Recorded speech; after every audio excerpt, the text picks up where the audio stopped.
এক মাস সিয়াম সাধনার পর এলো খুশির দিন। আর এই খুশি তখনই পরিপূর্ণ হয় যখনই ঈদের নামাজ সম্পূর্ণভাবে হয়।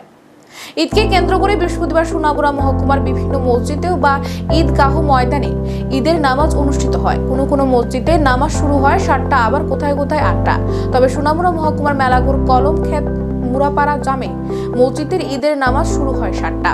মসজিদের ইমাম প্রথমে ঈদের নামাজ পড়ান, তারপর খুতবা এবং আখেরি মোনাজাতের মাধ্যমে সে নামাজের সমাপ্তি ঘটান। ঈদের নামাজ শেষে কলমক্ষেত মুরাপাড়া জামে মসজিদের ইমাম সাহেব ঈদের নামাজের গুরুত্ব তুলে ধরেন। তার পাশাপাশি ভারতবর্ষের সব জাতীয় অংশ যাতে একত্র বসবাস করতে পারে এবং ভ্রাতৃত্ববোধ বজায় থাকে সেই বিষয়টি নিয়ে এক বিশেষ বার্তা দেন।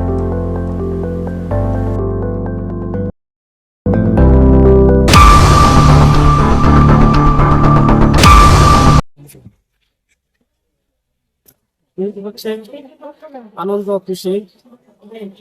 এই আজকে আমরা এক মাস সিয়াম পালন করার পরে আমরা সমস্ত মুসলমান একত্রিত হয়ে আজকে ঈদের নামাজ আদায় করলাম, শুকরিয়া আদায় করলাম এবং আমরা আজকে ঈদের নামাজ করার পরে আমি এই কথাই বলতে চাই যে আমরা যেহেতু এই ভারতবর্ষে বসবাস করি, নাগরিক, আমরা এই দেশের মধ্যে হিন্দু মুসলিম পাহাড়ের সঙ্গে বসবাস করি। আল্লাহ তাআলা যেন আমাদেরকে প্রত্যেকেরই একত্রিত হয়ে শান্তিভাবে মিলেমিশে বসবাস করতে পারি। আল্লাহ তাআলা যেন আমাদেরকে তৌফিক দান করে এবং ভারতবর্ষের মধ্যে যেন আল্লাহ রহমান নাযিল করে।